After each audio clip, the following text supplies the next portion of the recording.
She caught her fiancé cheating, kissed a stranger for revenge. He was her new CEO. Hello everyone and welcome back to Romance Rewind Stories.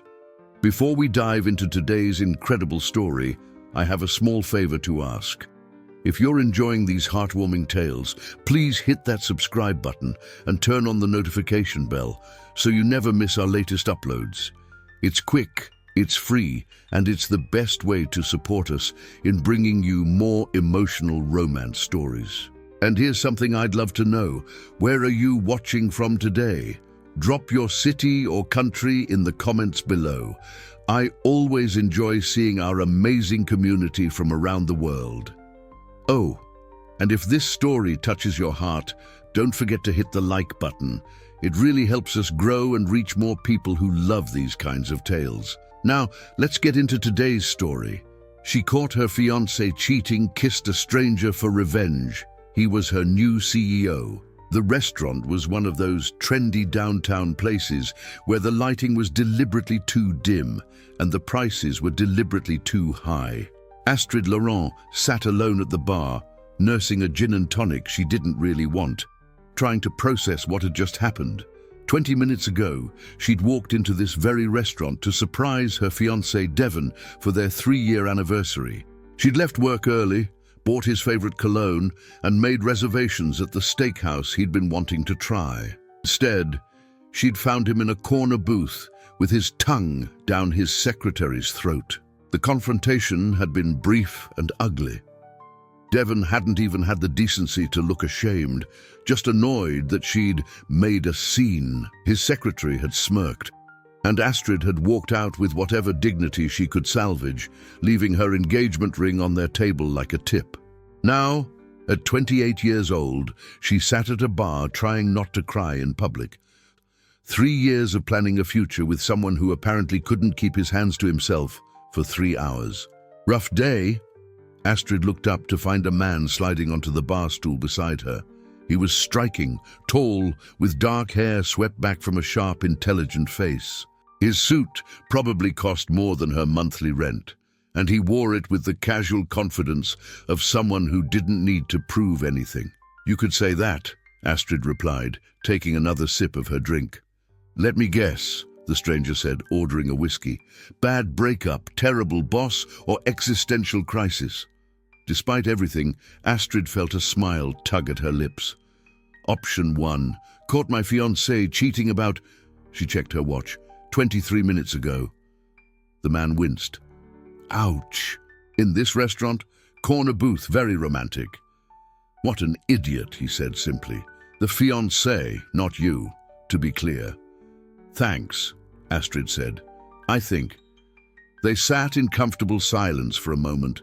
Then the bartender appeared, looking apologetic. Miss Laurent, I'm so sorry, but the gentleman from the corner booth, your, former fiancé, he's asking to speak with you. Astrid's stomach dropped. She turned to see Devon approaching, his secretary conspicuously absent. He had that look on his face, the one he used when he was about to gaslight her into thinking she was overreacting. Astrid, baby, can we talk? Devon said, his voice dripping with false sincerity. You misunderstood what you saw.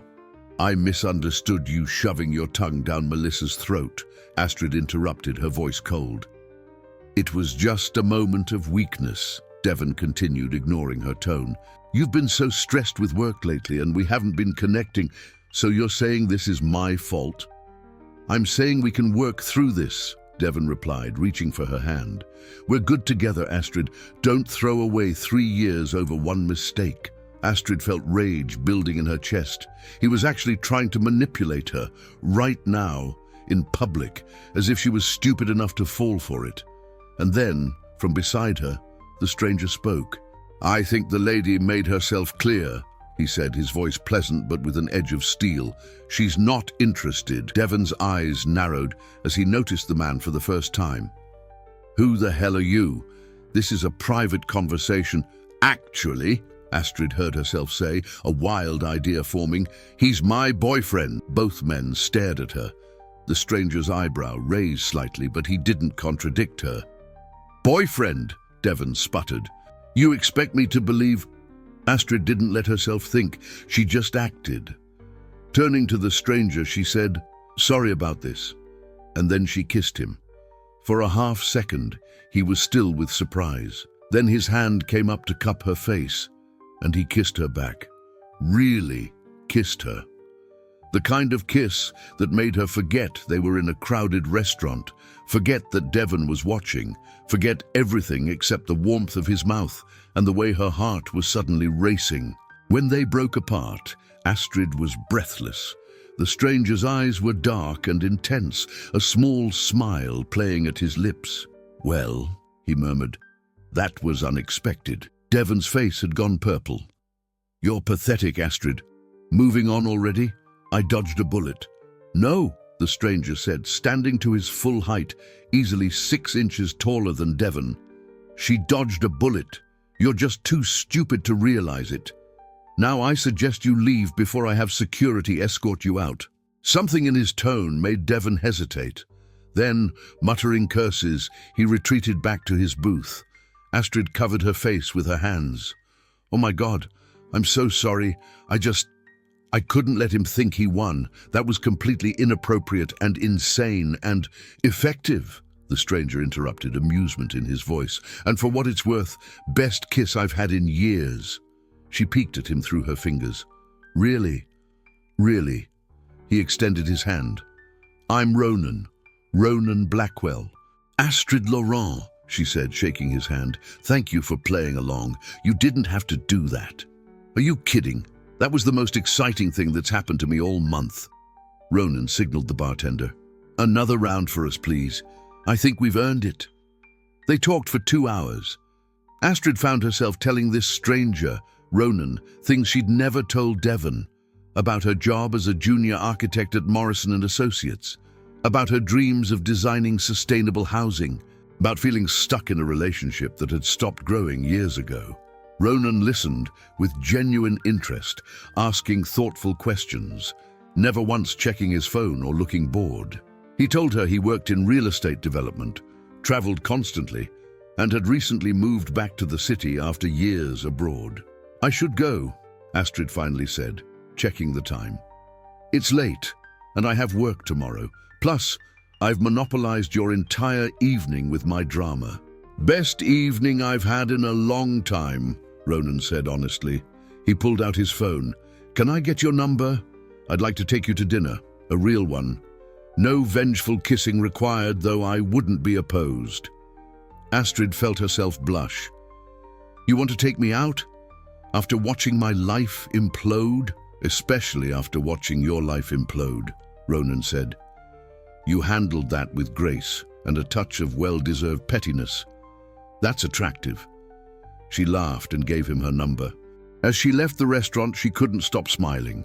The night had started as the worst of her life and somehow ended with possibility. Monday morning arrived too quickly.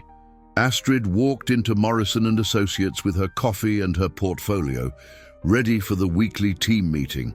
The company had just been acquired by some big development firm, and today they were meeting the new CEO for the first time. "I heard he's ruthless," her colleague Jasper whispered as they gathered in the conference room. "Fired half the staff at his last acquisition." Astrid's stomach churned. Just what she needed, a corporate axeman on top of everything else. The door opened, and their department head entered with a tall man in an expensive suit. A very familiar tall man. Astrid's coffee cup slipped from her hand, splattering across the table. It was Ronan. Their eyes met across the room, and she saw the exact moment he recognized her. Surprise flickered across his face, followed by something that looked like amusement and maybe concern. "Everyone," the department head announced, "this is Ronan Blackwell, CEO of Blackwell Development Group and our new owner. He'll be overseeing all projects moving forward." Astrid wanted to sink through the floor. The man she'd kissed in a fit of vengeful impulse was her boss. The meeting was a blur. Astrid couldn't focus on anything except the way Ronan's eyes kept finding hers across the table, the small smile he was clearly trying to suppress, and the absolute mortification burning through her veins. When the meeting finally ended, everyone filed out, except Astrid, frozen in her seat. "Miss Laurent," Ronan's voice made her jump. "A word, please?" They were alone. Astrid stood, clutching her portfolio like a shield. "Mr. Blackwell, I am so sorry." "If I'd known..."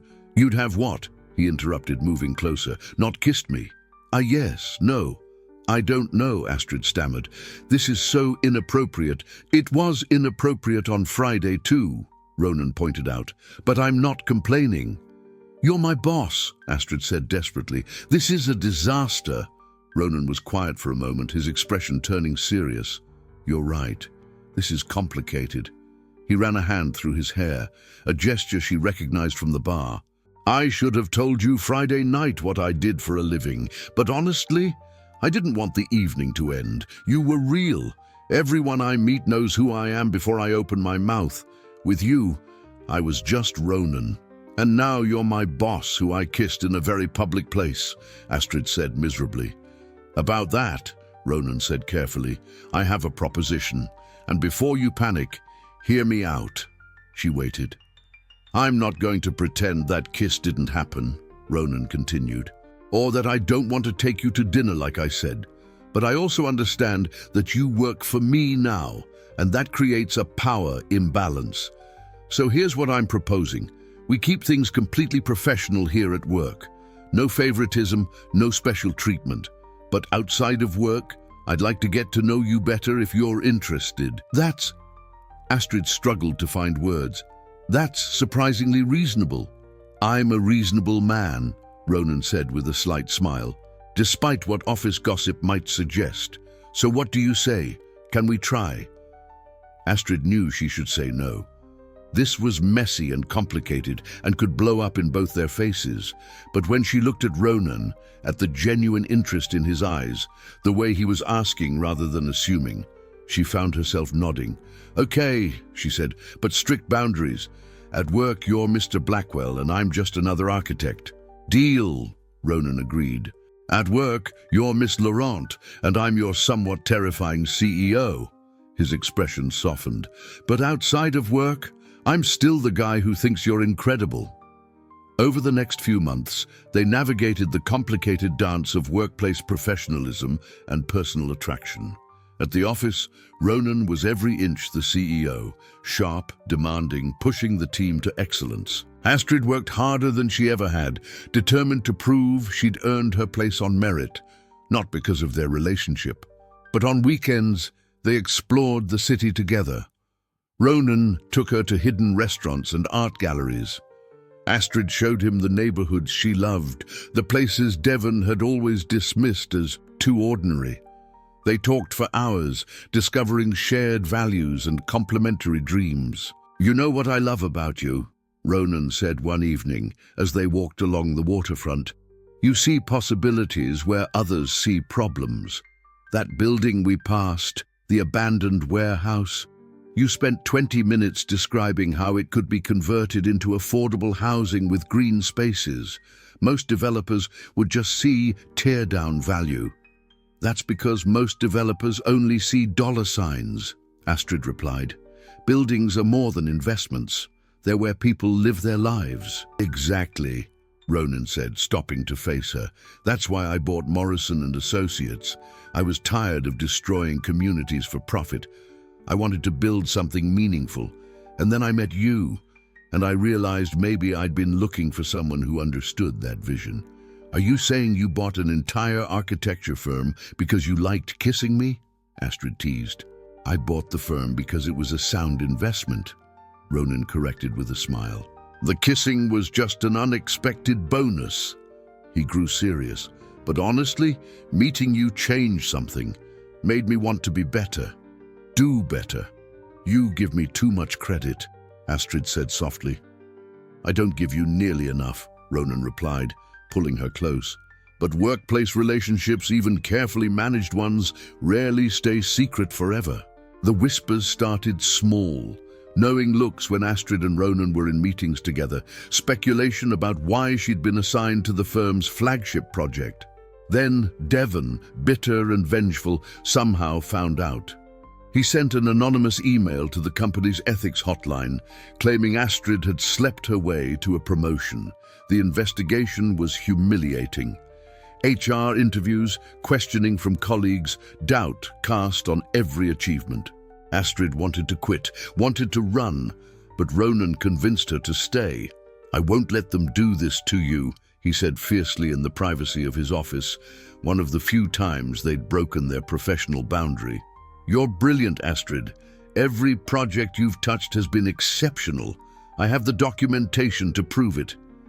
"But they'll always wonder," Astrid said, tears burning her eyes. "They'll always think I only got here because of you." "Then we show them," Ronan said, "together." He called an all-staff meeting. In front of everyone, he presented Astrid's portfolio, every project she'd completed before they'd even met, every innovation, every achievement. Then he showed the timeline. She'd been promoted based on merit 2 weeks before anyone knew they were dating. "Miss Laurent earned her position through talent and hard work," Ronan said firmly. "Anyone who suggests otherwise is insulting not just her, but the integrity of this firm. Are we clear?" The room was silent. Then Jasper started clapping. Others joined, and slowly the tide turned. After the meeting, Astrid found Ronan on the roof deck, loosening his tie and staring at the skyline. "Thank you," she said quietly, "for defending me." "I didn't defend you," Ronan replied. "I told the truth. There's a difference." She moved to stand beside him. "I love you," she said. The words surprised her, but once they were out, she knew they were true. "I love you for seeing me, for believing in me, for making me believe in myself." Ronan turned to her, his eyes intense. "I fell in love with you the moment you kissed me to spite your ex. That kind of fearlessness, that fire, I knew I'd found someone extraordinary." He kissed her then, properly, without the fear of being seen or the weight of workplace politics. Just two people who'd found each other in the messiest way possible and decided it was worth fighting for. A year later, Astrid stood in front of a scale model of her design, a mixed-income residential complex with rooftop gardens and community spaces. Blackwell Development was breaking ground next month, and she was the lead architect. Ronan appeared beside her, looking at the model with pride. "Remember when you told me about this idea on our third date?" "I thought you'd laugh," Astrid admitted. "Affordable housing isn't exactly profitable."